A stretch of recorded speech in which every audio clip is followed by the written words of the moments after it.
नमस्कार विद्यार्थी मित्रांनो, मी आहे तुमचा अभ्यास मित्र श्रीराम अंधारे फ्रॉम सायन्स अकॅडमी दौंड. चला आत्मविश्वासातून यशाकडे. मित्र हो, आजच्या व्हिडिओ लेक्चर मध्ये आपण इयत्ता 12वी फिजिक्सचा पहिला चॅप्टर, त्याचं नाव आहे रोटेशनल डायनामिक्स, याचा पुढील भाग अभ्यासणार आहोत. मित्र हो, आज आपण कायनेमॅटिक्स ऑफ सर्क्युलर मोशन चा अभ्यास करणार आहोत. मित्र हो, जसं की तुम्हाला माहिती आहे, kinematics is the branch of mechanics which deals with the study of motion of an object without considering the cause of motion. याचा अर्थ असा की कायनेमॅटिक्स ही मेकॅनिक्सची, अर्थातच फिजिक्सची एक अशी ब्रँच आहे की ज्या ब्रँच मध्ये पार्टिकलच्या मोशनचा अभ्यास केला जातो आणि इथं मोशनचा अभ्यास करताना जो कॉज ऑफ मोशन म्हणजेच फोर्स चा विचार केला जात नाही.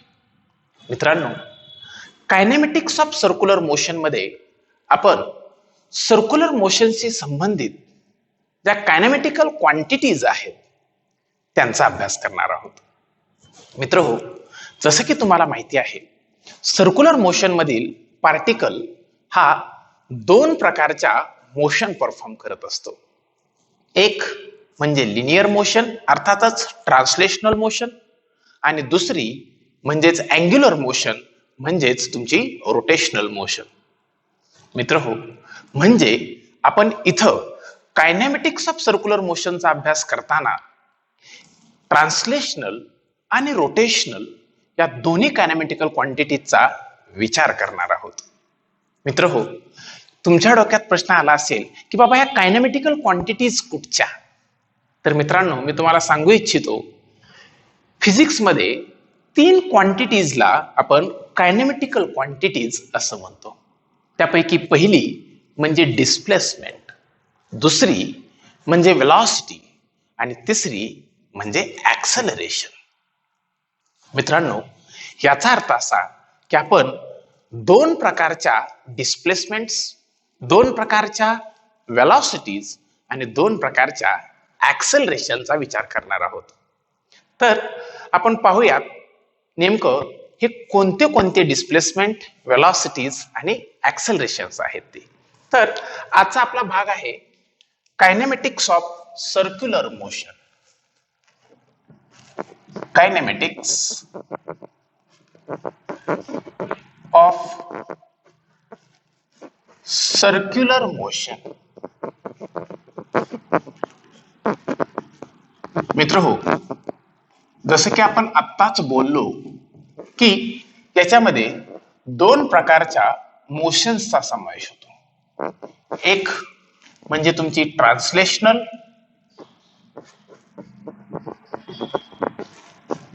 आणि दुसरी म्हणजे रोटेशनल. मग दोन प्रकारचे कायनेमॅटिक्स देखील अभ्यासावे लागतील. एक म्हणजे ट्रान्सलेशनल कायनेमॅटिक्स आणि दुसरं म्हणजे रोटेशनल कायनेमॅटिक्स. रोटेशनल कायनेमॅटिक्स.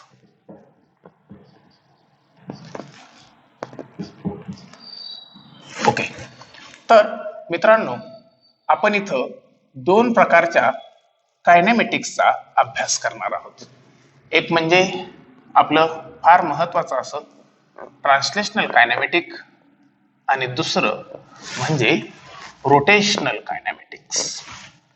मित्र हो, त्यापैकी पहिलं जे आहे ते आहे ट्रान्सलेशनल कायनेमॅटिक. मित्र हो, ट्रान्सलेशनल कायनेमॅटिक मध्ये आपण तीन ज्या महत्वाच्या क्वांटिटीज आहेत त्यांचा अभ्यास करणार.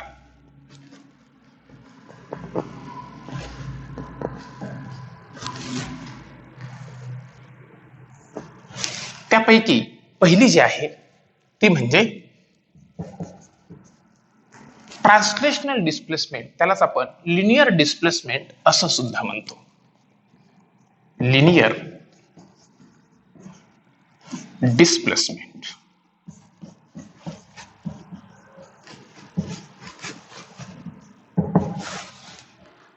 मित्र हो, linear displacement. The shortest distance between final and initial position is called as linear displacement. The shortest distance between final and initial position. आता आपण याचा विचार हा सर्क्युलर मोशनशी संबंधित करणार आहोत. मग आपण कन्सिडर करूया की एक पार्टिकल आहे जो सर्क्युलर मोशन परफॉर्म करतोय. Consider a particle is performing circular motion along the circumference of the circle having center at O and radius R in anti-clockwise direction. Let initially the particle is at point A, which moves to the point B after a short time interval T by making an angle theta at the center and covering an arc of length S. Okay मित्र हो, इथं जो हा आपला arc AB जो आहे हे असणार आहे आपलं डिस्टन्स. तर जो क्वाड AB जो असेल हे असेल आपली डिस्प्लेसमेंट. क्वाड AB काय असेल? डिस्प्लेसमेंट. मित्र हो, इन्स्टंटेनियस टाइम साठी किंवा इन्स्टंटेनियस मोशन साठी डिस्टन्स आणि डिस्प्लेसमेंट हे अप्रॉक्सिमेटली इक्वल असतात. कसे असतात? Approximately equal. म्हणजे इथं लिनियर डिस्प्लेसमेंट आणि लिनियर डिस्टन्स हे दोन्ही कसे असतील? अप्रॉक्सिमेटली इक्वल असतील. आपल्याला माहिती आहे की लिनियर डिस्प्लेसमेंट ही एस ने रिप्रेझेंट केली जाते आणि एस इज इक्वल्स टू आपण ऑलरेडी अभ्यासलेला आहे R theta. S is equals to R theta. मित्र हो, जर शॉर्ट टाइम इंटरवल साठी याचा आपण विचार करत असतो तर आपण इथं delta S is equals to R into delta theta असं लिहिलं असतं. Delta S is equals to R into delta theta. Okay मित्रांनो, या डेल्टाला आपण delta S is equals to R into delta theta असं सुद्धा रिप्रेझेंट करू शकतो. आणि जसं की तुम्हाला माहिती आहे की displacement is along chord of the circle. कसे आहे? Chord of the circle. Displacement ही एक वेक्टर क्वांटिटी असल्यामुळं इथला जो डायरेक्शनल चेंज आहे हा डायरेक्शनल चेंज जर फाइंड आउट करायचा असेल तर आपण delta r is equals to pi r sine theta by 2 हा फॉर्म्युला यूज करतो. Delta r is equals to pi r sine theta by 2. Okay मित्रांनो, direction of displacement is along direction of displacement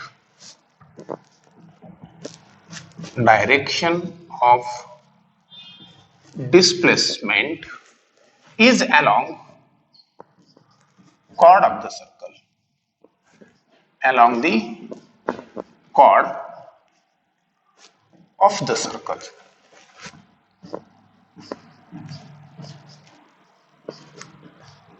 okay मित्र हो, डिस्प्लेसमेंटला अतिशय जवळून अभ्यासण्यासाठी मी एक उदाहरण तुम्हाला देणार आहे.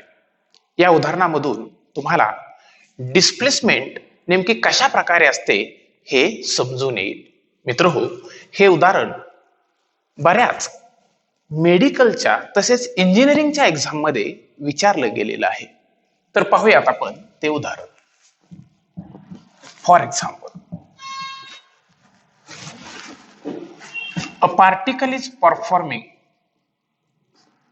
a particle is performing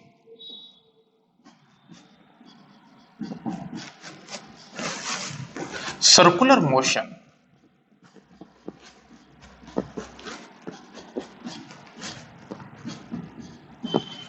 as shown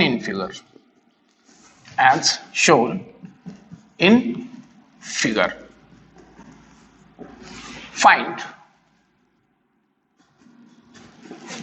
the ratio of find the ratio of displacement to the distance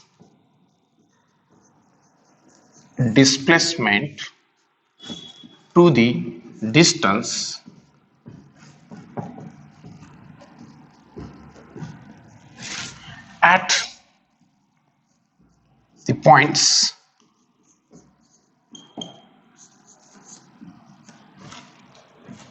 first one B, second one C and third one D.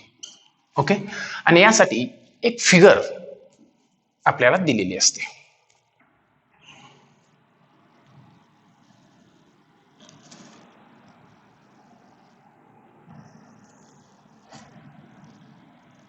Okay मित्रांनो, या फिगर मध्ये आपल्याला स्पष्ट दिसतंय की दोन डायमीटर्स आहेत जे परस्परांना म्युच्युअली परपेंडिक्युलर दिसत आहेत. ओके, आणि पार्टिकल जो आहे त्याची मोशन ए या पॉइंट पासून स्टार्ट करतोय, बी, सी आणि डी हे डायमेट्रिकली अपोजिट पॉइंट्स आहेत आणि बी, सी आणि डी या तीन पोझिशन्सला आपल्याला त्यांनी ratio of displacement to the distance विचारलेला आहे. इथं सर्कलचं सेंटर ओ आणि रेडियस आर तसेच सेन्स ऑफ रोटेशन हा अँटी क्लॉकवाईज दिलेला आहे. मग आपल्याला इथं डिस्प्लेसमेंट आणि डिस्टन्स याचा रेशो काढायचा आहे. आपल्याला माहिती आहे की डिस्प्लेसमेंट ही अलॉंग द कॉर्ड असणार आहे आणि डिस्टन्स जे आहे हे आर्क असणार आहे, बरोबर आहे. मग ऍट पॉइंट बी साठी at a point B, okay, displacement जे आहे ही किती असली पाहिजे? डिस्प्लेसमेंट इज इक्वल्स टू कॉड ए बी. डिस्प्लेसमेंट किती असेल? कॉड ए बी इतके असेल. आणि आपल्याला माहिती आहे की इथं जो कॉड ए बी जो असेल हा कॉड ए बी आपण पायथागोरस थेरम नुसार कॅल्क्युलेट करू शकतो. मित्र हो, हा डायगोनल आहे, ओके, आणि इथं हायपोटेनस आहे आणि ह्या हायपोटेनसची जी व्हॅल्यू आहे ही या दोघांच्या स्क्वेअरच्या समच्या स्क्वेअर रूट इतकी. म्हणजे इथं एबी ची जी लेंथ आहे ही under root of r square plus r square म्हणजे under root of 2r square, याचाच अर्थ अंडर रूट ऑफ 2r इतकी असली पाहिजे. किती असली पाहिजे? √2r इतकी. तर जे डिस्टन्स ए बी आहे हे डिस्टन्स ए बी हे length of arc A B इतकं असलं पाहिजे. कसं इतकं असलं पाहिजे? Length of arc A B इतकं. मित्र हो, आपल्याला माहिती आहे की कंप्लीट रिव्हॉल्युशन मध्ये जे डिस्टन्स कव्हर होतं ते सर्कम्फरन्स इतकं म्हणजे 2πr इतकं असणार आहे. किती असणार आहे? 2πr. मग इथं जो आपला 1/4 पार्ट जो आहे तो आहे आर्क ए बी. मग 2πr डिवायडेड बाय 4 म्हणजे πr/2 हा काय असला पाहिजे? Length of arc A B असला पाहिजे. आता आपल्याला डिस्प्लेसमेंट आणि डिस्टन्स यांचा रेशो हवा आहे. काय हवा आहे? Displacement upon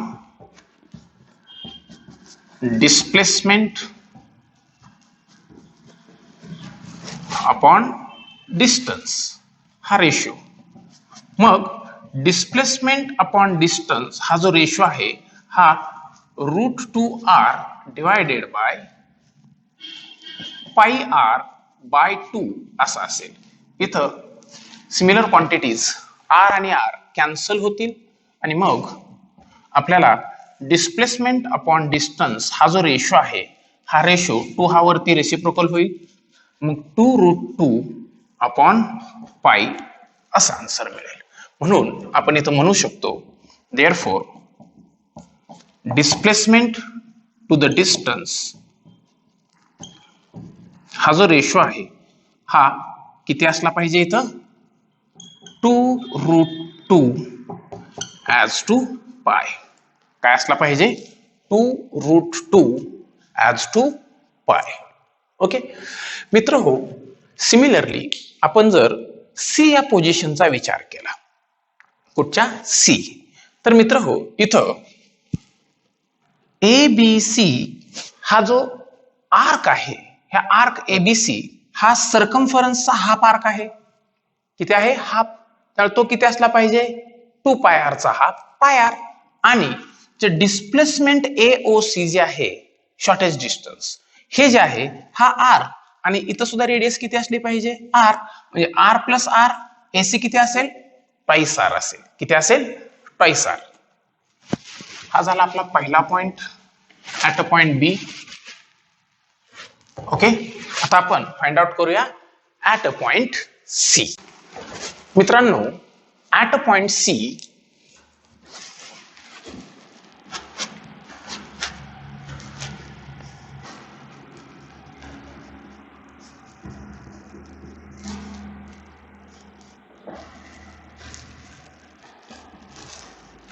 at a point C, displacement is equals to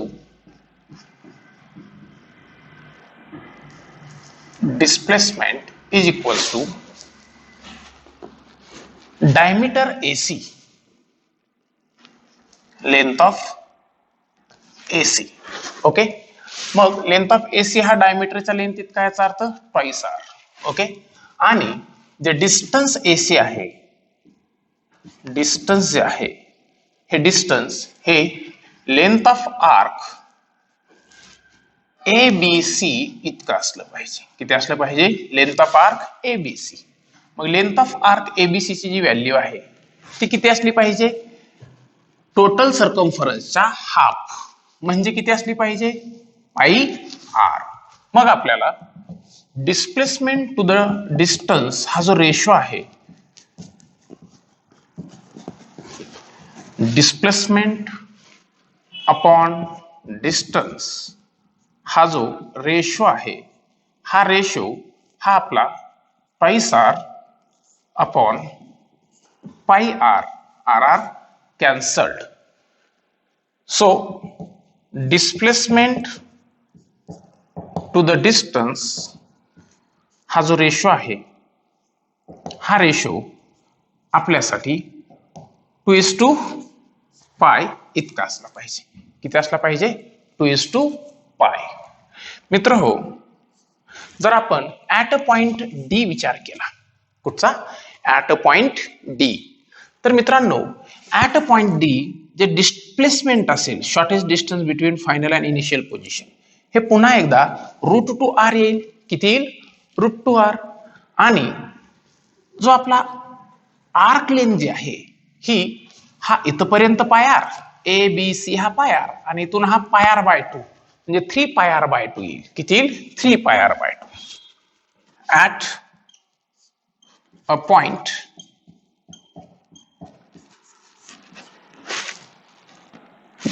D, at a point D. Okay, at a point D आपलं जे डिस्प्लेसमेंट असेल, ते डिस्प्लेसमेंट किती येईल? डिस्प्लेसमेंट पुन्हा एकदा लेंथ ऑफ AD. ओके, म्हणजेच √2r. ओके, आणि जे डिस्टन्स येईल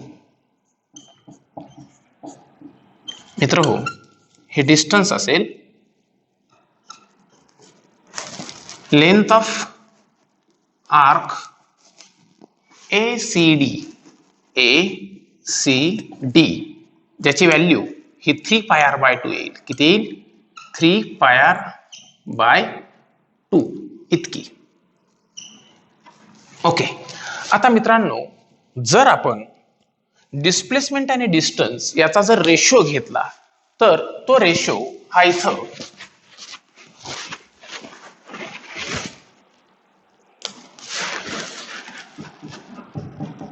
डिस्प्लेसमेंट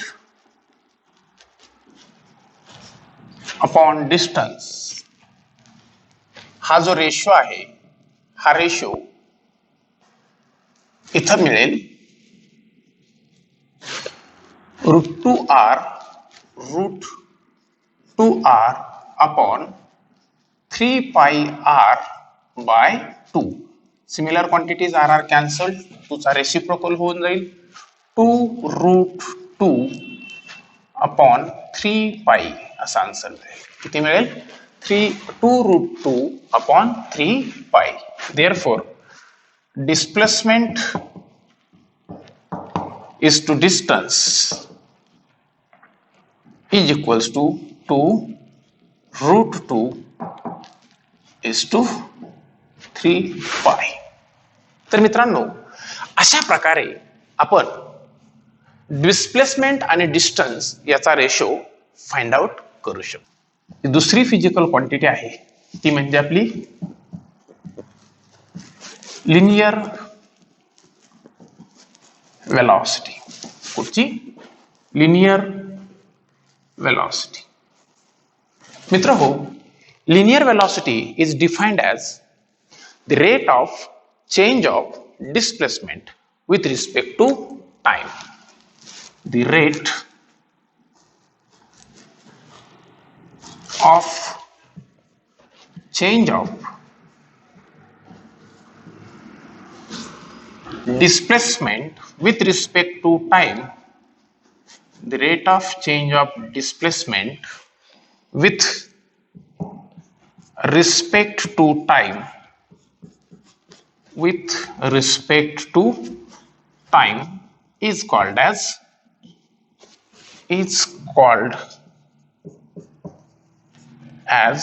velocity. ओके मित्र हो, मग इथं जी वेलॉसिटी असेल ही वेलॉसिटी काय असेल आपली? v इज इक्वल्स टू एक तर change in displacement with respect to time. मित्रांनो, ही आपल्यासाठी असेल ॲव्हरेज वेलॉसिटी. कुठली? ॲव्हरेज. तर जी इन्स्टंटेनियस वेलॉसिटी जी असेल ही इन्स्टंटेनियस वेलॉसिटी ही कॅल्क्युलस फॉर्म मध्ये ds बाय dt इतकी असेल. किती असेल? ds bye dt. ओके, आपल्याला माहिती आहे की लिनियर वेलॉसिटी जी आहे ह्या लिनियर वेलॉसिटी मधला जो डायरेक्शनल चेंज असतो, कोणता चेंज मित्रांनो? Directional change. हा डायरेक्शनल चेंज हा delta v is equals to 2v sine theta by 2 या फॉर्म मध्ये आपण कॅल्क्युलेट करू शकतो. तर याचा मॅग्निट्यूड चेंज जो आहे तो मॅग्निट्यूड चेंज हा v is equals to R omega या फॉर्म्युल्याने आपण कॅल्क्युलेट करतो. ऍक्च्युली आपण हे रिलेशन मागील लेक्चर मध्ये अभ्यासलेलं आहे. मित्र हो, लिनियर वेलॉसिटी जी आहे ही नेहमी अलॉंग द टँजेंट असते. कशी असते? Along the tangent. बघा, कन्सिडर करा एक पार्टिकल आहे जो सर्क्युलर मोशन परफॉर्म करतोय. तर सर्क्युलर मोशन परफॉर्म करणाऱ्या या पार्टिकलची जी वेलॉसिटी असेल ही नेहमी कशी असली पाहिजे? Along the tangent. ओके, कसे असेल? अलॉंग द टँजेंट असेल. समजा हा ओ हा सेंटर आहे, रेडियस r, तर इथं जी वेलॉसिटी आहे ही नेहमी कशी असते? Along the tangent. आता मित्रांनो, इथं जी वेलॉसिटी आहे ही अलॉंग द टँजेंट म्हणजे डायरेक्शन ऑफ वेलॉसिटी हा जर पॉइंट आपण लक्षात घेतला तर नेहमी direction of linear velocity is along the tangent. मग पी या पॉइंटच्या ऐवजी समजा आपण इथं क्यू हा पॉइंट घेतला तर तिथली जी लिनियर वेलॉसिटी जी असेल ही नेहमी कशी असणार आहे? Along the tangent. समजा हा आपला क्यू पॉइंट आहे, समजा आपला हा आर पॉइंट आहे. Okay, along the tangent. आणि समजा आपला हा एस हा पॉइंट आहे, एस. मी त्याला मुद्दाम इथं नाव देतो आतमध्ये. इथं प्रत्येक ठिकाणची जी वेलॉसिटी आहे ही कशी दिसते आपल्याला? Along the tangent. Direction of linear velocity is along the tangent to the circle. Direction of linear velocity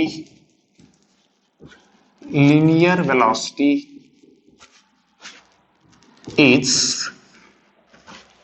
along the tangent to the circle. along the tangent to the circle.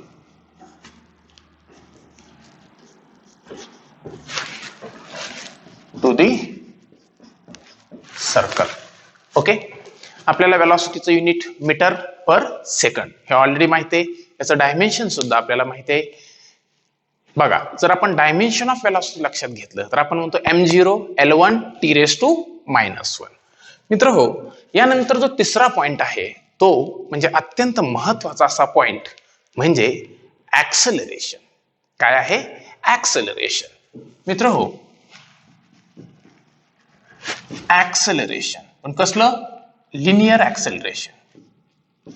Linear acceleration.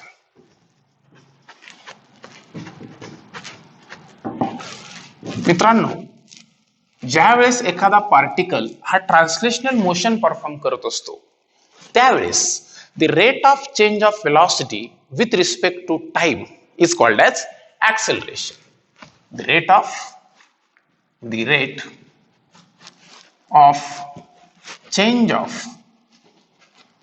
The rate of change of velocity with respect to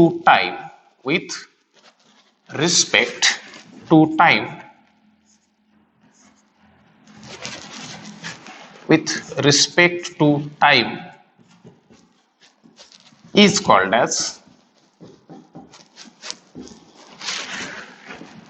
an acceleration.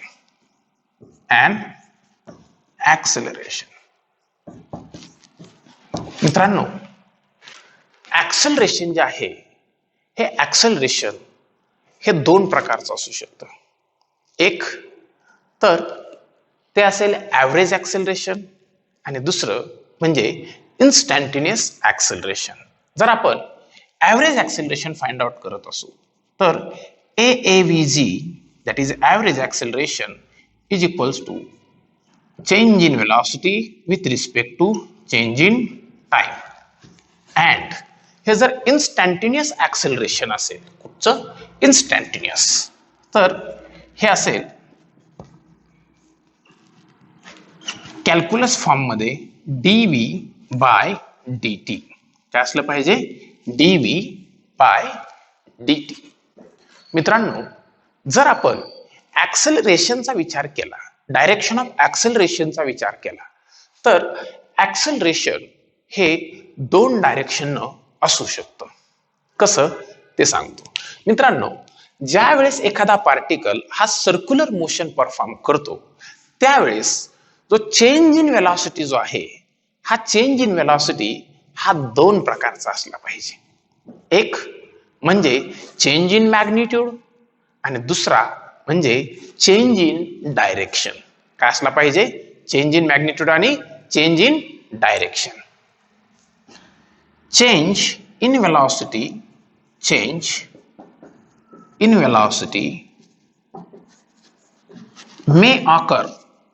may occur in two ways.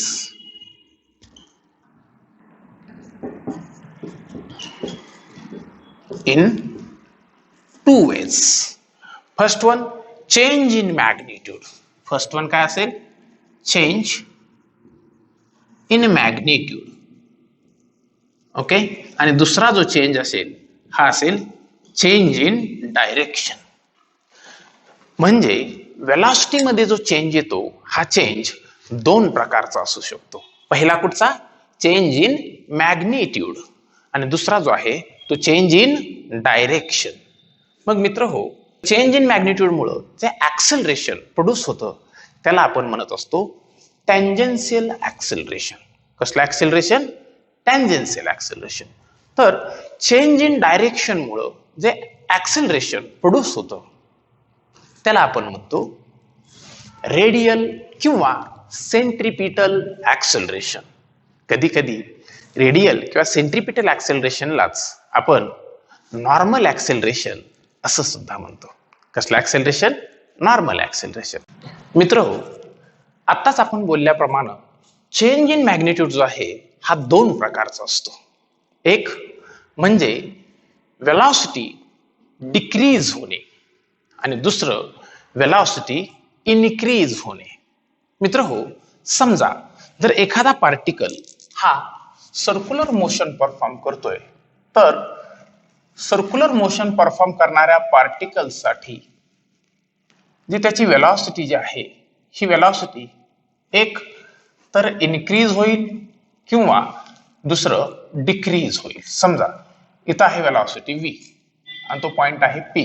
Okay, तर एका point पासून दुसऱ्या पॉइंटला जाताना त्याची velocity एक तर decrease होईल. मग समजा ही वेलॉसिटी जर डिक्रीज होत असेल, इथे गेल्यानंतर वेलॉसिटी वेक्टर जो आहे तो तुम्हाला छोटा दिसतोय पहा. इथं त्याची लेंथ ही जास्त आहे, तिथं त्याची लेंथ किती आहे, किंवा या पॉइंटला कमी आहे. याचा अर्थ इथे वेलॉसिटी काय होते, डिक्रीज होते. मित्र हो, ज्या वेळेला ऍक्सलरेशन हे वेलॉसिटीला अपोज करतं, काय करतं, अपोज करतं, त्यावेळेला वेलॉसिटी ही डिक्रीज होते. वेलॉसिटी काय होते, डिक्रीज होते. म्हणजे अशा पोझिशनला वेलॉसिटी आणि ऍक्सलरेशन हे कसे असले पाहिजेत, परस्परांना अपोजिट असले पाहिजेत. कसे असले पाहिजेत, अपोजिट.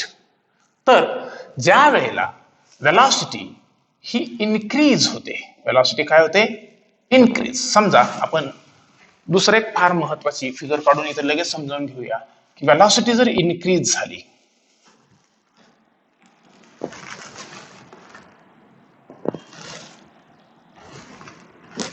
समजा इथं पार्टिकलची जी वेलॉसिटी आहे ही काय होते, इनक्रीज होते. आता इथला वेलॉसिटी वेक्टरचं जे मॅग्निट्यूड आहे p या पोझिशनचं, मी ह्याला p डॅश आणि ह्याला q डॅश असं म्हणतो. इथं आपल्याला स्पष्ट दिसतंय की पार्टिकलची वेलॉसिटी ही काय होते, इनक्रीज होते. मग वेलॉसिटी जर इनक्रीज होत असेल तर 100% इथं जे ऍक्सेलरेशन आहे, हे ऍक्सेलरेशन हे काय असलं पाहिजे, हे वेलॉसिटीच्या डायरेक्शन असलं पाहिजे. ऍक्सेलरेशन काय पाहिजे, वेलॉसिटीच्या डायरेक्शन असलं पाहिजे. म्हणजे वेलॉसिटी मधला जो चेंज आहे हा दोन प्रकारे ऑकर होतो. पहिला म्हणजे मॅग्निट्यूड इनक्रीज होईल, ओके, आणि दुसरा जो मॅग्निट्यूड डिक्रीज होईल. जर मित्रांनो मॅग्निट्यूड इनक्रीज झालं तर acceleration assist the velocity. Acceleration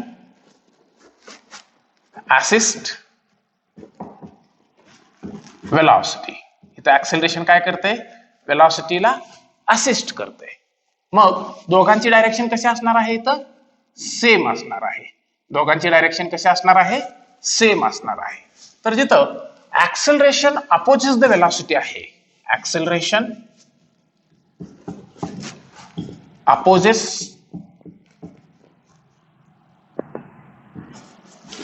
velocity, तर इथं ऍक्सेलरेशन आणि वेलॉसिटी हे परस्परांना कसे असतील, अपोजिट डायरेक्शन मध्ये असतील. कसे असतील, अपोजिट डायरेक्शन मध्ये.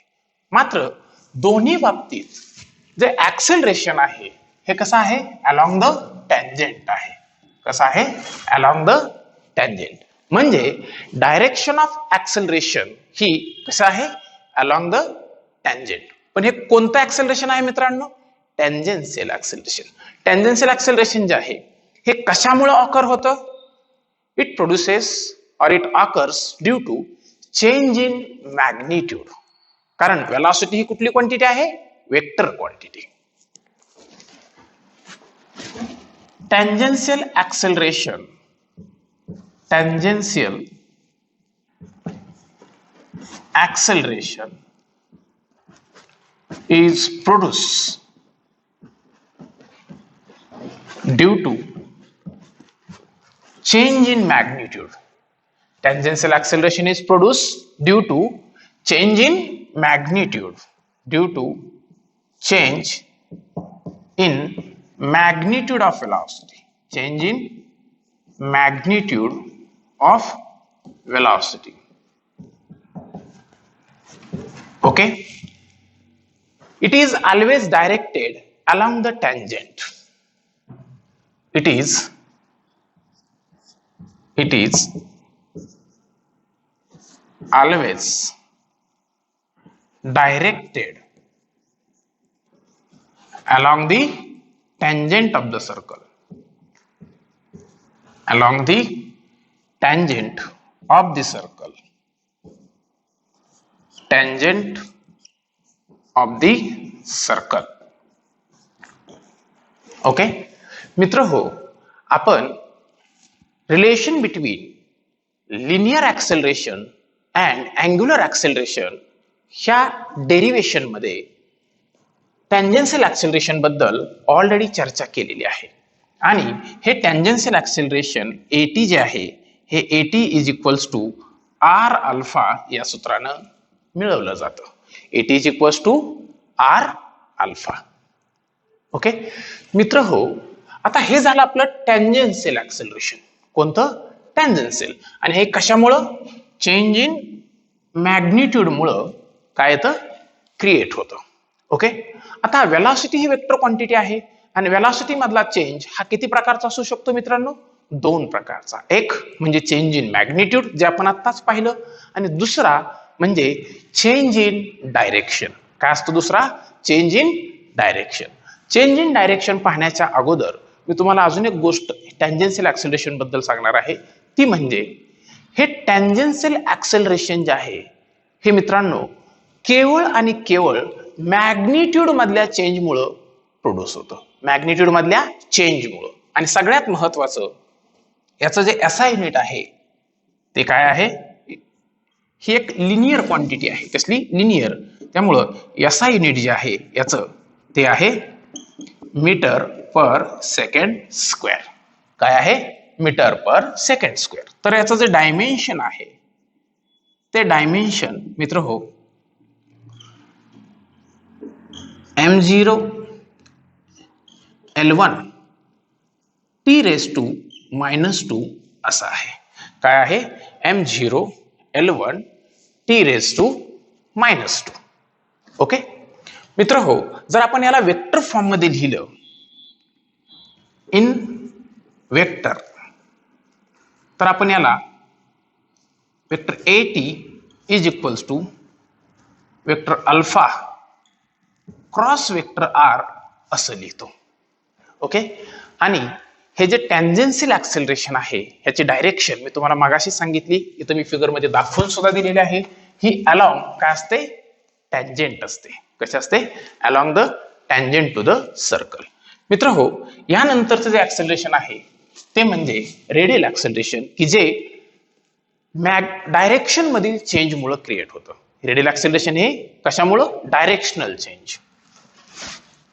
तर जे दुसरं ऍक्सेलरेशन आहे हे सुद्धा लिनियर ऍक्सेलरेशनच आहे मित्रांनो. Due to change in direction, change in direction of velocity,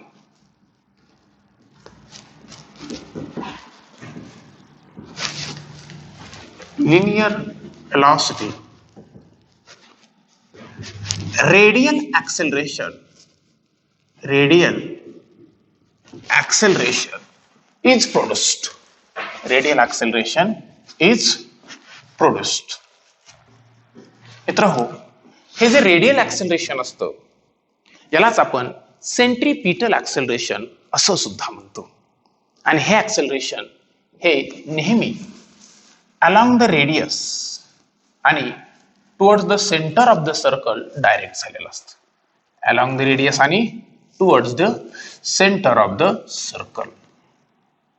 म्हणजे हे जे रेडियल ऍक्सेलरेशन आहे हे कशामुळे प्रोड्यूस होतं मित्रांनो? हे केवळ आणि केवळ चेंज इन डायरेक्शन मुळे प्रोड्यूस होतं. कशामुळं? चेंज इन डायरेक्शन मुळे. म्हणजे कसं ते आपण पाहून घेऊया. मित्र हो, ज्या वेळेला वेलॉसिटी मधला चेंज हा केवळ डायरेक्शनल चेंज असतो मित्रांनो, असं युनिफॉर्म सर्क्युलर मोशन मध्ये घडतं. कुठं घडतं? Uniform circular motion. In UCM linear velocity remains constant in magnitude but its direction changes. and that change in direction gives birth to radial acceleration. मित्र हो, एखादा पार्टिकल हा युसीएम परफॉर्म करत असेल तर लिनियर वेलॉसिटीचं जे मॅग्निट्यूड आहे हे कसं राहणार आहे, कॉन्स्टंट. त्यामुळं युनिफॉर्म सर्क्युलर मोशन मध्ये जे टँजेन्शियल ऍक्सिलरेशन असतं हे नेहमी 0 कन्सिडर केलं जातं. तर नॉन युसीएम मध्ये दोन्ही प्रकारचे ऍक्सिलरेशन्स असतात. पहिलं म्हणजे टँजेन्शियल, कारण नॉन युनिफॉर्म सर्क्युलर मोशन आहे. नॉन युनिफॉर्म सर्क्युलर मोशन म्हटलं की चेंज इन मॅग्निट्यूड पण आला आणि चेंज इन डायरेक्शन हा तर होणारच आहे, बरोबर आहे. म्हणजे नॉन युनिफॉर्म सर्क्युलर मोशन मध्ये दोन्ही प्रकारचे ऍक्सिलरेशन्स असतात, तर युनिफॉर्म सर्क्युलर मोशन मध्ये केवळ आणि केवळ रेडियल ऍक्सिलरेशन असतं. मित्रांनो, आता हे रेडियल ऍक्सिलरेशन जे आहे हे नेमकं कसं ते आता आपण पाहणार आहोत.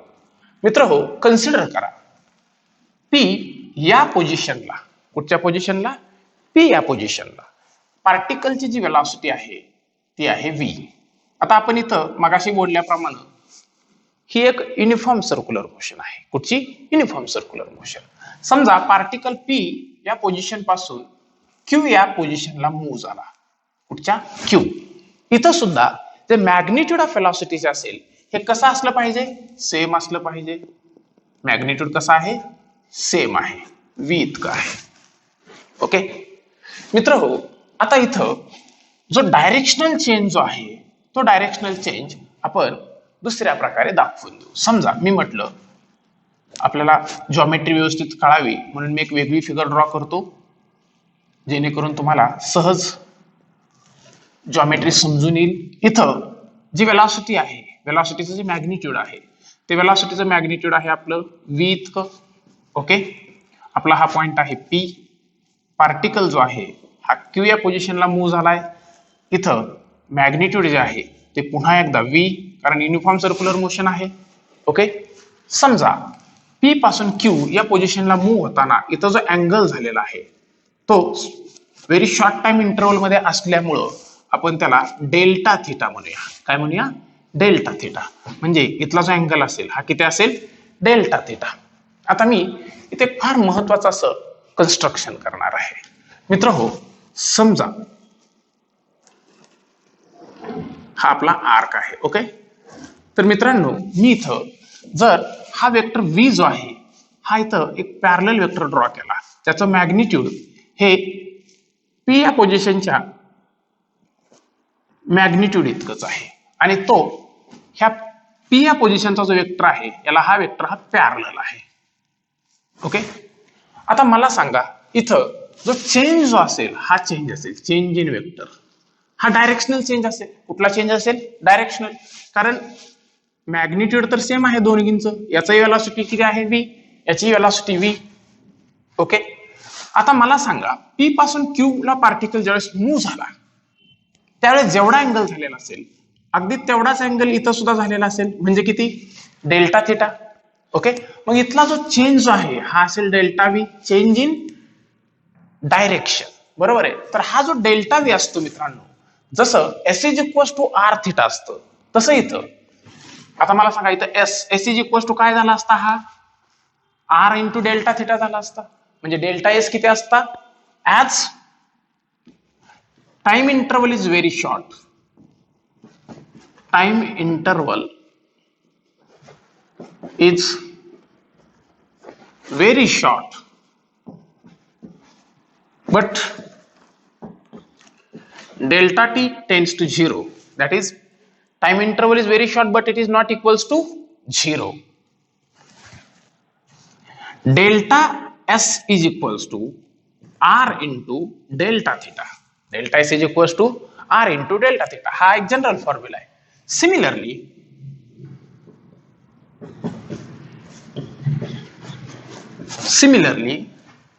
delta v is equals to v into delta theta. Delta v किती असला पाहिजे? v into डेल्टा थिटा इतका असला पाहिजे. जर आपण याला विथ रिस्पेक्ट टू टाइम तर डिफरन्शिएट केलं, काय केलं? With respect to time differentiate केलं. सुरुवातीला delta v is equal to v delta theta, दोघांना अगोदर मी काय करतो? डेल्टा t ने, बघा डेल्टा टी ने डिवाइड करतो तर काय मिळेल मला, therefore delta v upon delta t is equals to v into delta theta upon delta t, taking limit because time interval is very short but not equals to 0 हे आपल्याला represent करायचंय. मग आपण दोन्ही साईडचं लिमिट घेतलं, limit delta v tends to 0 delta v upon delta t is equals to limit delta t tends to 0 v into delta theta upon delta T. आपल्याला माहिती आहे वेलॉसिटी ही कशी आहे, मॅग्निट्यूड मध्ये कॉन्स्टंट आहे. जर वेलॉसिटी ही मॅग्निट्यूड मध्ये कॉन्स्टंट असेल तर लिमिट घेतल्यानंतर लिमिट डेल्टाचं कन्व्हर्जन हे डी मध्ये होतं. मग इथं काय मिळेल, d v by d t is equals to v हा कॉन्स्टंट आणि डेल्टाचं कन्व्हर्जन डी मध्ये म्हणजे d theta by d t. काय मिळेल, d theta by d t. परंतु आपल्याला माहिती आहे की d theta by d t that is rate of change of angular displacement with respect to time. मग आपण इथं म्हणू शकतो therefore dv by dt is equals to v into omega because rate of change of angular displacement with respect to time is called as angular velocity and it is represented by omega. इथं मित्रांनो जो dv by dt आहे rate of change of velocity with respect to time हा कशा इतका असला पाहिजे, acceleration इतका. आणि म्हणून आपण असं म्हणू शकतो a is equals to v into omega. इथं हे जे ऍक्सेलरेशन आहे मित्रांनो हे ऍक्सेलरेशन हे due to change in direction आहे म्हणून याला आपण म्हणतो रेडियल ऍक्सेलरेशन. कोणतं ऍक्सेलरेशन म्हणतो, रेडियल ऍक्सेलरेशन. मित्र हो, आपल्याला जर ह्या रेडियल ऍक्सेलरेशनला डिफरंट फॉर्म मध्ये जर कॅल्क्युलेट करायचं असेल तर आपण जसं की आपल्याला ऑलरेडी माहिती आहे ओमेगा जो आहे हा ओमेगा किती असतो, v upon r. Okay, therefore आपण AR ची व्हॅल्यू किती लिहू शकतो, AR is equals to V into V upon R. म्हणजे AR ला म्हणजेच रेडियल ऍक्सेलरेशनला आपण V स्क्वेअर अपॉन R असं सुद्धा लिहू शकतो. काय लिहू शकतो, V स्क्वेअर अपॉन R. तसंच जर आपण ह्या V ला रिप्लेस केला, V is equals to R omega, also V is equals to R omega, तर आपण म्हणू शकतो AR is equals to R omega into omega. म्हणजे AR जो आहे हा इथं R ओमेगा स्क्वेअर असा सुद्धा होऊ शकतो. काय होऊ शकतो, R ओमेगा स्क्वेअर. मित्र हो, AR म्हणजेच रेडियल ऍक्सेलरेशन, यालाच आपण सेंट्रिपिटल ऍक्सेलरेशन म्हणतो कारण हे ऍक्सेलरेशन कुठेकडे डायरेक्ट झालेलं आहे, हे ऍक्सेलरेशन सेंटरकडे डायरेक्ट आहे आणि हे सेंटर डायरेक्टेड ऍक्सेलरेशन असल्यामुळं याला आपण सेंट्रिपिटल ऍक्सेलरेशन असं सुद्धा म्हणतो. मित्रांनो, टँजेन्शियल आणि रेडियल ऍक्सेलरेशन जे आपण आत्ताच अभ्यासली ही दोन्ही ऍक्सेलरेशन ही परस्परांना म्युच्युअली परपेंडिक्युलर असतात. कसे असतात, म्युच्युअली परपेंडिक्युलर. आणि त्यांना आपण अशा पद्धतीने दाखवू शकतो. कन्सिडर करा एक पार्टिकल आहे जो सर्क्युलर मोशन परफॉर्म करतोय. Okay, particle is performing circular motion. Okay, तर त्याचं टँजेन्शियल ऍक्सेलरेशन जे आहे हे अलॉंग द कसं असलं पाहिजे, टँजेंट असलं पाहिजे. ओके, हे आहे त्याचं टँजेन्शियल ऍक्सेलरेशन. ओके, आणि त्याचं रेडियल ऍक्सेलरेशन जे असेल ते अलॉंग द कसं असलं पाहिजे, radius directed towards the centre. Okay मित्र हो, हे जे दोन्ही ऍक्सेलरेशन असतात यांचं जे रिझल्टंट ऍक्सेलरेशन जे असतं, कोणतं ऍक्सेलरेशन, रिझल्टंट ऍक्सेलरेशन, हे अलॉंग द काय असलं पाहिजे, रिझल्टंट वेक्टर. आपण याला पॅरलोग्राम कंप्लीट करू शकतो कन्स्ट्रक्शन करून. ओके, आणि तो पॅरलोग्रामचा जो डायगोनल आहे त्याच्या अलॉंग हे आपलं रिझल्टंट ऍक्सेलरेशन, त्याला आपण नेट ऍक्सेलरेशन असं म्हणतो, ते असलं पाहिजे. ओके, तर मित्र हो, हा AT आहे. पॅरलोग्रामच्या अपोजिट साइड्स म्हटल्यानंतर त्या कशा असणार आहेत, इक्वल लेंथच्या असणार आहेत. ओके, मग इथं A ची जी व्हॅल्यू आहे ही A ची व्हॅल्यू वेक्टर फॉर्म मध्ये ही vector AT plus vector A R इतकी असली पाहिजे. किती असली पाहिजे? AT plus AR. तर इथं जे मॅग्निट्यूड ऑफ वेक्टर ए जे आहे त्याला आपण लिनियर ऍक्सेलरेशन असं सुद्धा म्हणतो. तर याचं जे मॅग्निट्यूड आहे किंवा नेट ऍक्सेलरेशन असं म्हटलं जातं, ह्याचं मॅग्निट्यूड हे under root of Pythagoras theorem नुसार AT square plus AR square इतकं असलं पाहिजे. किती असलं पाहिजे? AT square plus AR square इतकं. मित्र हो, आपल्याला माहिती आहे AT ची जी व्हॅल्यू आहे ही R अल्फा इतकी असते. किती असते? R alpha. त्यामुळे त्याचा काय होईल? स्क्वेअर. आणि AR जो आहे तो किती आहे? V omega. त्यामुळे त्याचा सुद्धा काय होईल? स्क्वेअर होईल. इथं AR च्या ऐवजी तुम्ही मगाशी आपण जी लिहिलेली 3 सूत्र आहेत, AR is equals to V omega, AR is equals to V square upon R किंवा AR is equals to R omega square, या तिघांपैकी कुठचा फॉर्म्युला यूज करू शकता जो तसा तुम्हाला नेसेसिटी आहे. ओके मित्र हो, इथं जर आपण डायरेक्शन ऑफ नेट ऍक्सेलरेशनचा विचार केला आणि ह्या नेट ऍक्सेलरेशन रेडियसची केलेला अँगल जर फाय असेल तर डायरेक्शन ऑफ नेट ऍक्सेलरेशन काय असली पाहिजे? The direction of net acceleration is tan phi. Okay, tan phi. Tan means opposite side upon adjacent side. Opposite side कुठली आहे आपली? AT upon adjacent side कुठली आहे आपली? AR. तर या फॉर्म्युल्यानं आपण काय करू शकतो? Direction of net acceleration find out करू शकतो. आता मित्रांनो, आपण काही गोष्टी ह्या लक्षात घेतल्या पाहिजेत. त्यापैकी पहिली जी गोष्ट आहे ती म्हणजे नोट. पहा, पहिली जी गोष्ट आहे ती म्हणजे जर एखादा पार्टिकल हा UCM परफॉर्म करतोय, युनिफॉर्म सर्क्युलर मोशन. आता युनिफॉर्म सर्क्युलर मोशनचा अर्थ काय? No change in speed. Uniform circular motion means no change in speed, that is magnitude of velocity. आता नो चेंज इन स्पीड म्हटलं की काय होईल आपलं? No change in speed means magnitude जे आहे ते बदलत नाहीये. याचा अर्थ काय? टॅन्जेन्शियल ऍक्सेलरेशन काय असलं पाहिजे? AT is equal to 0. AT काय असला पाहिजे? 100% 0 असला पाहिजे. देअरफॉर नेट ऍक्सेलरेशन जे असेल हे कशात का असेल? रेडियल ऍक्सेलरेशन इतकं, म्हणजे V ओमेगा किंवा V स्क्वेअर अपॉन R किंवा तुम्ही त्याला R ओमेगा स्क्वेअर असं सुद्धा म्हणू शकता. मित्र हो, जर एखादा पार्टिकल जो आहे हा नॉन UCM परफॉर्म करतोय, काय परफॉर्म करतोय? Non UCM. तर नॉन UCM म्हटलं की काय असणार आहे? Change in speed. काय असणार आहे? Speed is changing. Speed is changing. Okay, जर मित्रांनो स्पीड इज चेंजिंग म्हटलं तर इथं जे टॅन्जेन्शियल ऍक्सेलरेशन असेल हे कसं असलं पाहिजे? नॉन झिरो असलं पाहिजे. कसं असलं पाहिजे? Non zero. आणि टॅन्जेन्शियल ऍक्सेलरेशन जर नॉन झिरो असेल तर तुमचा ए जो आहे हा कशा इतका असला पाहिजे? ए हा दोन्ही, याचा अर्थ काय? AR आणि AT या दोघांच्या सम इतका असला पाहिजे. Therefore A is equals to under root of AT square plus AR square. Okay, आणि फार महत्वाचं असं इथं जे टॅन्जेन्शियल ऍक्सेलरेशन असेल AT जे आहे, AT हा किती असला पाहिजे? R अल्फा असला पाहिजे. AT किती असला पाहिजे? R alpha. AT ची व्हॅल्यू ही इथं R अल्फा इतकी असते, कारण tangential acceleration is non zero. Tangential acceleration is non zero. Okay, इथं जे अँग्युलर ऍक्सेलरेशन आहे हे किती असणार आहे? AT by R. Also alpha is equals to AT by R. Alpha किती असणार आहे?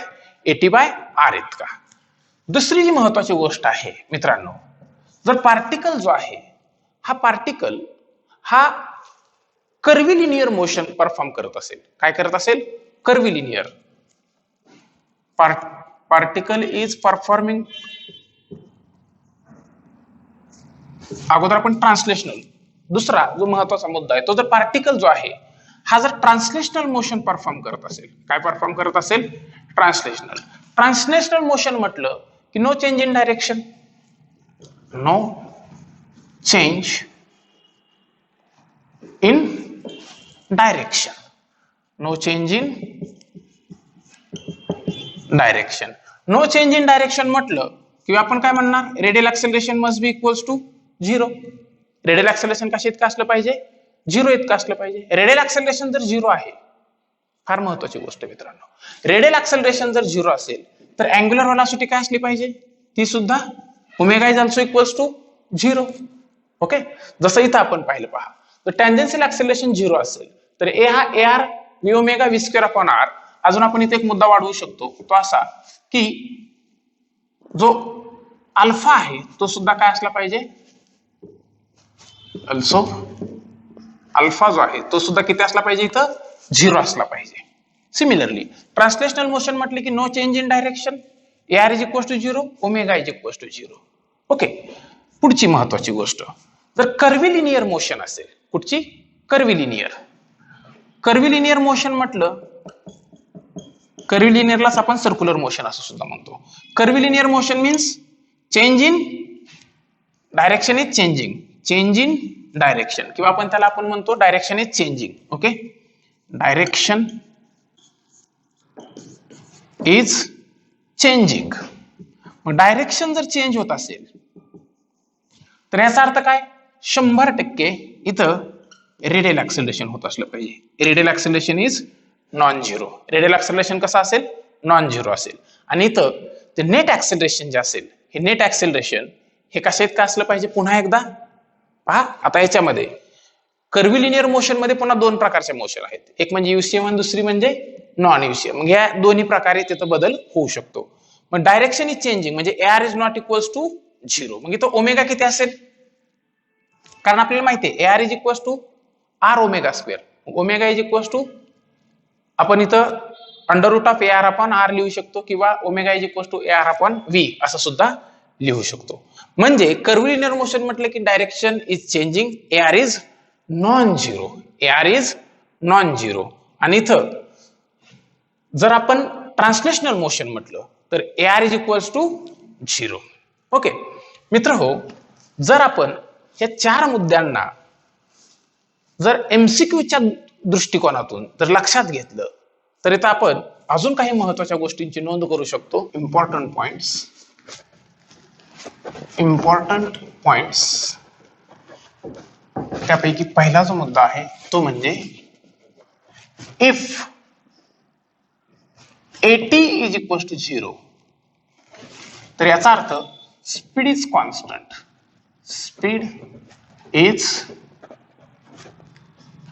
कॉन्स्टंट. ओके, दुसरा महत्वाचा मुद्दा, if AT is non zero that is speed is changing, speed is changing, speed is changing. Okay मित्र हो, तिसरा जो मुद्दा आहे तो म्हणजे if AR is equals to 0, translational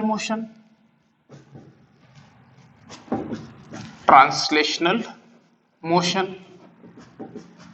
okay, जर म्हटलं आपण चौथा मुद्दा, if AR is non zero, AR is non zero, तर कर्व्हिलिनियर मोशन, कुठची, कर्व्हिलिनियर मोशन.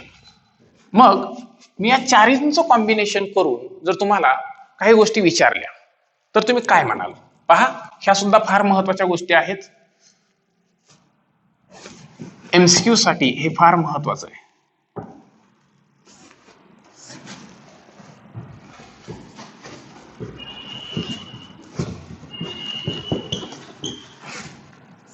MCQ साठीची ही एक शॉर्ट ट्रिक आहे,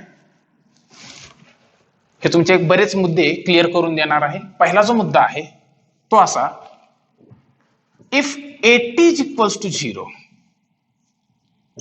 AT is equals to 0 and AR is also equals to 0. If AT is equals to 0 and AR is equals to 0, तर तुम्ही काय म्हणाल, speed is constant, translational motion. म्हणजे इथं पार्टिकल काय परफॉर्म करत असला पाहिजे, uniform translational motion. If AT is equals to 0 and AR is equals to 0, particle performs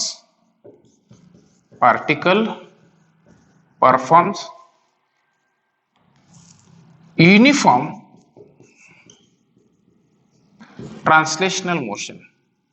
particle काय परफॉर्म करेल? Uniform translational motion. ओके मित्रहो, जर if at is equals to 0 and ar is non-zero, ar is non-zero.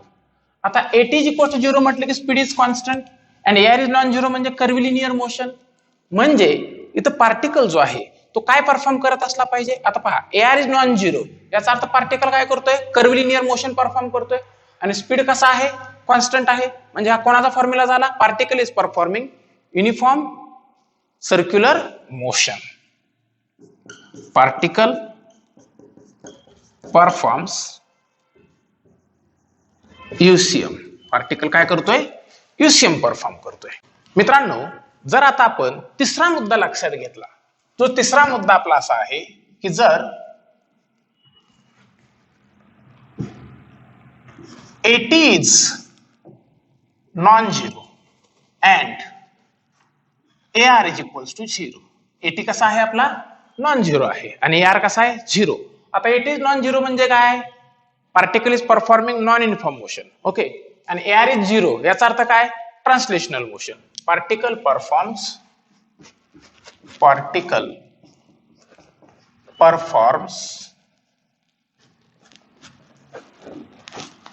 Non uniform translational motion. Non uniform translational motion. Okay मित्रहो, जर आपण चौथा मुद्दा लक्षात घेतला, चौथा आणि शेवटचा मुद्दा म्हणजे if AT is non-zero and AR is also non-zero, AR is also non-zero, याचा अर्थ पार्टिकल हा non uniform circular motion perform करत असला पाहिजे. पार्टिकल काय परफॉर्म करत असला पाहिजे? Non uniform circular motion. Particle performs non uniform circular motion. इथं पार्टिकल हा non uniform circular motion perform करत असला पाहिजे. मित्रांनो, हे फार महत्वाचे असे मुद्दे आहेत. यानंतर आपण जो पुढचा मुद्दा आहे म्हणजे दुसरा, तो म्हणजे रोटेशनल कायनेमॅटिकल इक्वेशन. ओके, आता रोटेशनल कायनेमॅटिकल इक्वेशन मध्ये आपण 3 rotational kinematical quantities, angular displacement, angular velocity आणि अँग्युलर ऍक्सेलरेशन याचा अभ्यास करणार. मित्रहो, अगोदरच आपण याचा अभ्यास केलेला आहे, तरी सुद्धा मी तुम्हाला या काही गोष्टी रिवाइज करून देणार आहे. मित्रांनो, आपला जो दुसरा मुद्दा आहे तो म्हणजे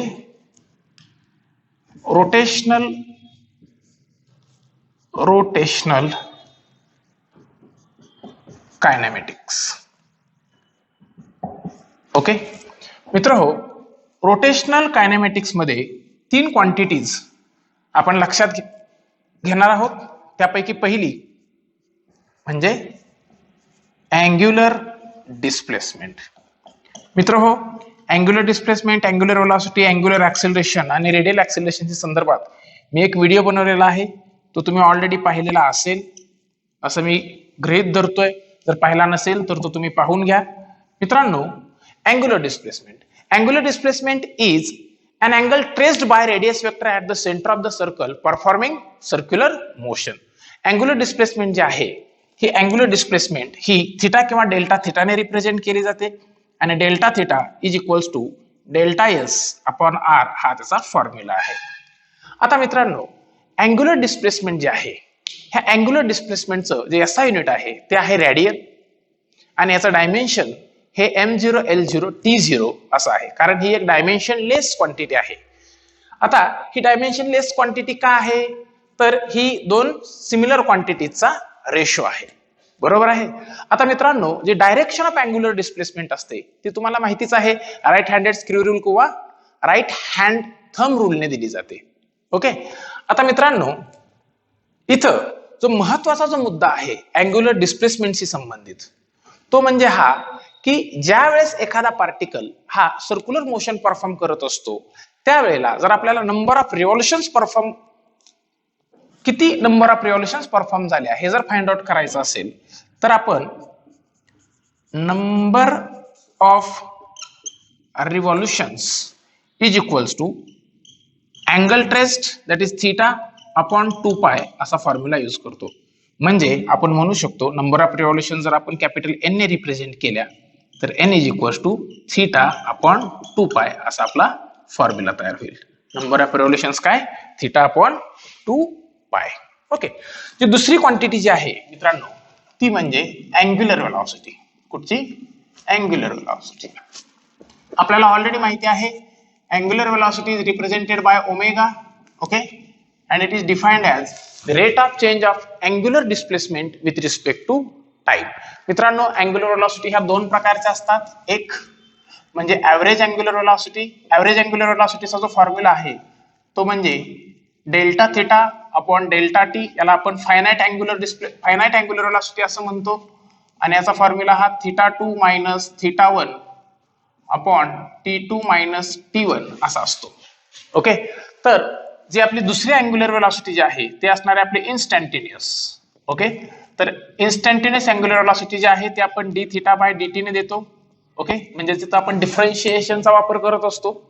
अँग्युलर वेलॉसिटीची डायरेक्शन सुद्धा ही काय असते राईट हँडेड स्क्रू रूल किंवा राईट हँड थंब रूलने फाइंड आउट करता येऊ शकते आणि ते नेहमी along the axis of rotation असते. कशी असते? नेहमी along the axis of rotation. Okay. Angular वेलॉसिटीचा SI युनिट हे रेडियन पर सेकंड आहे. Dimension m0 l0 t raise to -1. हे अगोदर आपण ऑलरेडी अभ्यासलेलं आहे. मित्रांनो जर आपण थोडंसं पुढे गेलो आणि अँग्युलर वेलॉसिटी जी आहे ह्या अँग्युलर वेलॉसिटीच्या अँग्युलर वेलॉसिटीवर अवलंबून असणारा जो मुद्दा आहे तो म्हणजे अँग्युलर ऍक्सेलरेशन. याचा जर विचार केला अँग्युलर ऍक्सेलरेशन. ओके. तर मित्रांनो हे जे अँग्युलर ऍक्सेलरेशन असतं याला आपण म्हणतो the rate of change of angular velocity with respect to time. इथं अँग्युलर ऍक्सेलरेशन सुद्धा दोन प्रकारचं असतं. एक म्हणजे अँग्युलर ऍक्सेलरेशन सुद्धा दोन प्रकारचं असतं. एक म्हणजे ऍव्हरेज अँग्युलर ऍक्सेलरेशन जे आपण delta omega upon delta T म्हणजेच omega 2 minus omega 1 upon T2 minus T1 या सूत्राने मिळवतो. तर दुसरं जे ऍक्सेलरेशन आहे ते म्हणजे इन्स्टंटेनियस आणि हे इन्स्टंटेनियस ऍक्सेलरेशन हे आपण D omega by d T या सूत्राने मिळवतो. जर याच्या SI युनिटचा विचार केला तर याचा SI युनिट आहे radian per second square. Dimension m0 l0 t raise to -2. याची डायरेक्शन सुद्धा राईट हँड थंब रूल किंवा राईट हँडेड स्क्रू रूलने दिली जाते. आणि इथं जे महत्वाचा जो मुद्दा आहे तो म्हणजे असा की अँग्युलर ऍक्सेलरेशन हे सुद्धा नेहमी along the axis of rotation असतं. कसं असतं? Axis of rotation. मित्र हो, जर एखादा पार्टिकल हा जर स्पीडअप होत असेल, काय होत असेल? स्पीडअप म्हणजे त्याची जर अँग्युलर वेलॉसिटी ही जर इन्क्रीजिंग असेल तर हे अँग्युलर ऍक्सेलरेशन हे त्याला असिस्ट करतं. म्हणजे दोघं कसे असतात त्यावेळेला? सेम डायरेक्शनला. पहा, if particle is speeding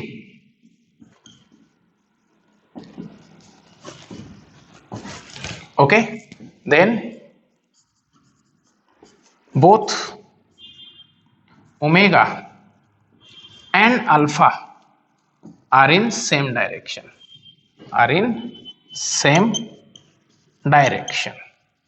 okay. तर ज्या वेळेला पार्टिकल जो आहे हा रिटार्ड होत असतो, काय होत असतो? रिटार्ड. म्हणजे त्याची अँग्युलर वेलॉसिटी काय होत असते? डिक्रीज होत असते. Angular velocity, if particle is speeding up means its angular velocity is increasing, and if angular velocity is decreasing, if particle is retarding म्हणजे त्याची angular velocity काय होत असेल? डिक्रीज होत असेल. then omega and alpha are in opposite direction. Are in opposite direction. Okay, मी तुम्हाला हे एका आकृतीच्या सहाय्यानं एक्सप्लेन करतो. समजा एक पार्टिकल आहे, जो पार्टिकल अँटी क्लॉकवाईज डायरेक्शन मध्ये, कुठच्या अँटी क्लॉकवाईज डायरेक्शन मध्ये काय करतोय, सर्क्युलर मोशन परफॉर्म करतोय. आणि इथं जे अँग्युलर व्हेलॉसिटी जी आहे, ही अँग्युलर व्हेलॉसिटी ही इन्क्रीजिंग असेल. कशी असेल, इन्क्रीजिंग. तर ओमेगा आणि अल्फा हे दोघंही एकाच डायरेक्शन असतील आणि ते कसे असतील, अपवर्ड. कसे असतील, अपवर्ड डायरेक्शन असतील. तर जर इथं हे जर हा पार्टिकल जर क्लॉकवाईज डायरेक्शन मध्ये फिरत असेल तर दोघंही कसे असतील, ओमेगा हे डाऊनवर्ड डायरेक्शन असेल आणि अल्फा हे कसा असेल, डाऊनवर्ड डायरेक्शन मध्ये असेल. मित्रांनो, ही झाली एक केस. तर आपण दुसरी केस लक्षात घेतली. ओके, कुठली, की इथं काय होतंय, ए particle is retarding, that is angular velocity and angular acceleration R in opposite direction. जर मित्रांनो पार्टिकल हा जर रिटार्ड होत असेल तर याच्या ज्या दोन केसेस आहेत त्या अशा असू शकतात की समजा पार्टिकल हा अँटी क्लॉकवाईज डायरेक्शन आहे, रोटेट होतोय, तर इथं जे अँग्युलर व्हेलॉसिटी जे आहे ओमेगा हे अपवर्ड असेल, मात्र अँग्युलर ऍक्सेलरेशन हा काय असलं पाहिजे, डाऊनवर्ड डायरेक्शन असलं पाहिजे. ओके, आणि जर पार्टिकल हा ऑलरेडी क्लॉकवाईज डायरेक्शन मध्ये काय करतोय, सर्क्युलर मोशन परफॉर्म करतोय आणि इथं पार्टिकल हा रिटार्ड होतोय, तर 100% अँग्युलर ऍक्सेलरेशन हे अँग्युलर व्हेलॉसिटीच्या अपोजिट डायरेक्शन म्हणजे अपवर्ड डायरेक्शन असेल. कधी, जर पार्टिकल हा क्लॉकवाईज सर्क्युलर मोशन परफॉर्म करत असेल तर. आलं लक्षात. मित्रांनो, यानंतर आपण फार महत्वाचं अशा सर्क्युलर मोशनचं कायनेमॅटिक्स आता आपण काय शिकलो, आता आपण शिकलो की जे लिनियर म्हणजे ट्रान्सलेशनल कायनेमॅटिक्स. मित्रांनो, यानंतर आपण सर्क्युलर मोशनशी संबंधित कायनेमॅटिक्सचा विचार करणार आहोत, म्हणजे कायनेमॅटिक्स ऑफ सर्क्युलर मोशन. आतापर्यंत आपण फक्त काय शिकलो, आतापर्यंत आपण अभ्यासलं की लिनियर म्हणजे ट्रान्सलेशनल कायनेमॅटिक्सच्या 3 quantities, linear displacement, linear velocity आणि लिनियर ऍक्सेलरेशन. तसंच अँग्युलर म्हणजेच रोटेशनल कायनेमॅटिक्सच्या 3 क्वांटिटीज म्हणजेच आपली अँग्युलर डिस्प्लेसमेंट, अँग्युलर व्हेलॉसिटी आणि अँग्युलर ऍक्सेलरेशन यांच्याबद्दल. आता आपण हे जे लिनियर आणि अँग्युलर क्वांटिटीज जे आहेत यांच्यामध्ये असणाऱ्या रिलेशन बद्दल थोडक्यात बोलणार आहोत. तर मित्रांनो, आता आपण summary of kinematics of circular motion थोडक्यात लिनियर आणि अँग्युलर यांच्यामध्ये असलेल्या रिलेशन बद्दल बोलणार आहोत. मित्र हो, जर आपण physical quantity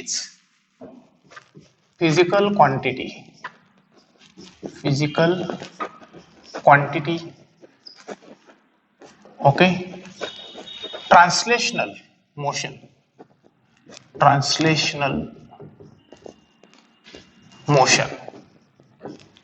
okay, rotational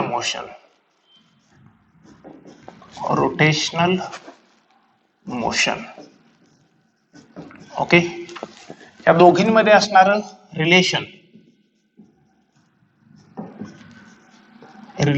between translational and rotational okay. त्याच्यानंतर वेक्टर फॉर्म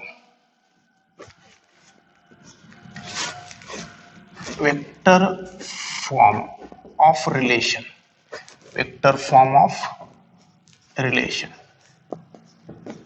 ओके. यांचा जर विचार केला ओके, तर आपण पहिली जी फिजिकल क्वांटिटी आहे ती म्हणजे पाहूया डिस्प्लेसमेंट. तर इन शॉर्ट आपण असं म्हणू शकतो की जी डिस्प्लेसमेंट आहे ट्रान्सलेशनल मोशन मध्ये कशाने दाखवतो आपण, एकतर एस किंवा डेल्टा आर ने दाखवतो. ओके, रोटेशनल मोशन मध्येच म्हणजे अँग्युलर मोशन मध्ये डिस्प्लेसमेंट कुठची असते आपली, अँग्युलर.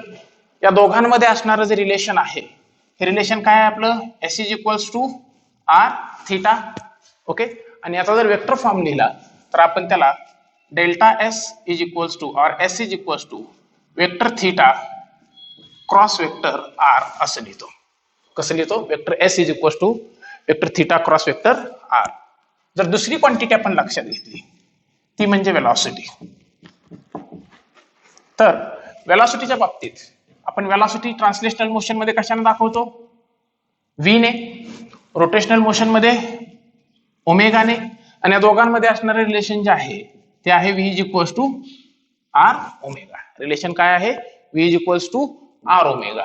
तसंच जर याचा वेक्टर फॉर्म लिहिला तर vector v is equals to vector omega cross vector R असं आपण लिहित असतो. ओके. जर तिसरी क्वांटिटी जी आहे ऍक्सेलरेशन, याच्याबद्दल जर आपण बोललो तर मित्रांनो इथं ट्रान्सलेशनल मोशन मधले ऍक्सेलरेशन आहे ते आपण कशाने दाखवतो? एक, इथं दोन ऍक्सेलरेशन आहेत, एक म्हणजे टँजेन्शियल आणि दुसरं म्हणजे रेडियल. ओके. इथं रोटेशनल मोशन मध्ये एकच ऍक्सेलरेशन आहे, ते कुठलं? Angular acceleration. ओके. आणि यांच्यामध्ये जे रिलेशन आहे, जर पार्टिकल जो आहे हा पार्टिकल हा जर नॉन युनिफॉर्म सर्क्युलर मोशन मध्ये असेल तर दोन्ही ऍक्सेलरेशन्स असतात. मात्र युनिफॉर्म सर्क्युलर मोशन मध्ये एकच ऍक्सेलरेशन असतं, AR. तर AT is equals to R alpha, AT is equals to R alpha. Okay. आणि जो AR आहे तो किती असतो आपला? V omega. AR किती असतो? V ओमेगा इतका.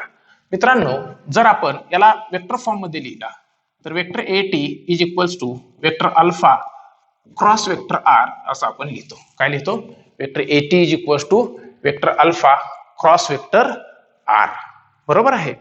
मित्रांनो जर आपण रेडियल ऍक्सेलरेशनला जर वेक्टर फॉर्म मध्ये लिहिला तर आपण त्याला vector AR is equals to vector omega cross vector V असं लिहित असतो. काय लिहितो? Vector omega cross vector V. मित्रांनो जर आपण यावर आधारित जर कायनेमॅटिकल इक्वेशन्स जे आहेत यांचा विचार केला, कायनेमॅटिकल इक्वेशन पुढचा जो मुद्दा आहे, कायनेमॅटिकल इक्वेशन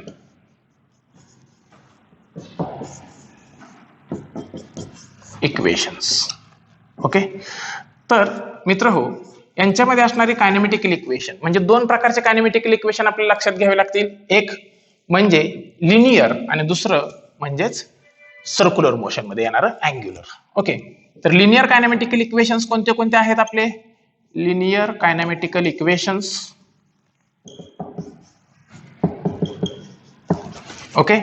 मित्रांनो तीन प्रकारचे लिनियर आणि तीन प्रकारचे सर्क्युलर मोशन मध्ये म्हणजेच रोटेशनल मोशन मधले कायनेमॅटिकल इक्वेशन आहेत. Angular oblique circular kinematical equations. Kinematical equations. Okay. मित्रांनो जर पहिलं कायनेमॅटिकल इक्वेशन जर लक्षात घेतलं लिनियरच्या बाबतीत तर आपण म्हणतो वेक्टर V और V is equals to U plus AT. V is equals to U plus AT. इथं V ही फायनल वेलॉसिटी आहे, U ही इनिशियल वेलॉसिटी आहे, A हे ऍक्सेलरेशन आहे, तर T हा काय आहे? टाइम. मित्र हो, लिनियर कायनेमॅटिकल इक्वेशन मधला जी लिनियर वेलॉसिटी V जी आहे हे अँग्युलर कायनेमॅटिकल इक्वेशन मधल्या ओमेगाशी अॅनालॉगस असते. त्यामुळं इथं आपण म्हणतो omega is equals to omega naught. इथलं जे लिनियर ऍक्सेलरेशन जे आहे it is analogous to angular acceleration. आपण इथं घेतो angular acceleration alpha. So omega is equals to omega naught plus alpha t. मित्र हो, जर दुसरं कायनेमॅटिकल इक्वेशन लक्षात घेतलं S is equals to UT plus half AT square. तर इथं हे अँग्युलरच्या बाबतीत आपण S म्हणजे इथली लिनियर डिस्प्लेसमेंट आहे, इकडचे आपल्याला अँग्युलर डिस्प्लेसमेंट लक्षात घ्यावी लागेल, ती म्हणजे थीटा. ओके. U म्हणजे इनिशियल वेलॉसिटी, इथं आपण इनिशियल वेलॉसिटी ही ओमेगा नॉट ने रिप्रेझेंट करतो, omega naught T plus half alpha T square. काय म्हणतो आपण? Half alpha T square. Okay. जर आपण तिसरं कायनेमॅटिकल इक्वेशन लक्षात घेतलं, तिसरं कायनेमॅटिकल इक्वेशन आहे V square is equals to U square plus twice AS. तर मला सांगा हे तिसरं कायनेमॅटिकल इक्वेशन आता कसं होईल? V म्हणजे आपल्यासाठी कोण? Omega. Omega square is equals to omega naught square plus 2 into इथला ऍक्सेलरेशन म्हणजे अल्फा 2 अल्फा आणि लिनियर डिस्प्लेसमेंट जे आहे ते आपण थिटाने रिप्रेझेंट करतो. म्हणजे तिसरं कायनेमॅटिकल इक्वेशन कसं होईल, omega square is equals to omega naught square plus twice alpha theta. Okay मित्रांनो, इथं आपण या 3 कायनेमॅटिकल इक्वेशनवर डिपेंड आणि या 3 कायनेमॅटिकल इक्वेशनवर डिपेंड ऍक्सेलरेशनशी संबंधित जर फॉर्म्युले फाइंड आउट केले तर आपण यावरून काय म्हणू शकतो, इथून आपण म्हणू शकतो a is equals to v minus u upon t. Okay, similarly इथं अल्फा इज इक्वल्स टू काय म्हणू शकता तुम्ही, इथं म्हणू शकता alpha is equals to omega minus omega naught upon t. काय म्हणू शकता, omega minus omega naught upon t. जर तुम्ही इथं ऍक्सेलरेशन साठी जर फॉर्म्युला तयार केला तर तुम्ही काय म्हणू शकता, तुम्ही म्हणू शकता a इज इक्वल्स टू, पहा आता मी इथं काय करतोय, a साठी फॉर्म्युला तयार करतोय, हा ut इकडे मायनस आहे प्लस आहे, इकडे आल्यावर काय होईल minus 2 in bracket s minus ut upon t square, 2 in bracket s minus ut upon t square असा फॉर्म्युला तयार होईल. तर इथं जर आपण फॉर्म्युला तयार केला तर तो कसा होईल, alpha is equals to 2 in bracket theta minus omega naught t, theta minus omega naught t upon t square असा फॉर्म्युला तयार होईल. जर आपण तिसऱ्या इक्वेशन वरून जर ऍक्सेलरेशन साठी जर फॉर्म्युला तयार केला तर तो कसा होईल, a इज इक्वल्स टू, इथं फॉर्म्युला तयार होईल v square minus u square upon twice s, v square minus u square upon twice s. तर इकडे जो महत्वाचा फॉर्म्युला आहे तो असा तयार होईल, alpha is equals to omega square minus omega naught square divided by 2 theta. काय होईल, 2 थीटा. मित्र हो, हे तिन्ही जे अल्फाचे फॉर्म्युले आहेत आणि हे तिन्ही जे ऍक्सेलरेशनचे फॉर्म्युले आहेत हे कसे असतात, इक्विव्हॅलंट. म्हणजे alpha is equals to omega minus omega naught upon t, यालाच तुम्ही omega square minus omega naught square upon 2 theta असं सुद्धा लिहू शकता. ओके, तर मित्र हो, अशा प्रकारे आपण कायनेमॅटिकल इक्वेशन्स ऑफ सर्क्युलर मोशन चा अभ्यास केला. कशामध्ये, कायनेमॅटिकल इक्वेशन्स ऑफ, इथे आहेत सर्क्युलर मोशन आणि कायनेमॅटिकल इक्वेशन्स ऑफ. तर मित्रांनो, अशा प्रकारे आपण कायनेमॅटिकल इक्वेशनचा अभ्यास केला. ही कायनेमॅटिकल इक्वेशन आपल्याला पुढे जाऊन न्यूमेरिकल सॉल्व्ह करण्यासाठी अत्यंत महत्वाची भूमिका बजावणार आहेत. तर मित्र हो, अशा प्रकारे आपण कायनेमॅटिक्स ऑफ सर्क्युलर मोशन चा अभ्यास केला. तर आपण थांबूयात इथंच आणि भेटूया पुढील भागामध्ये. नमस्कार.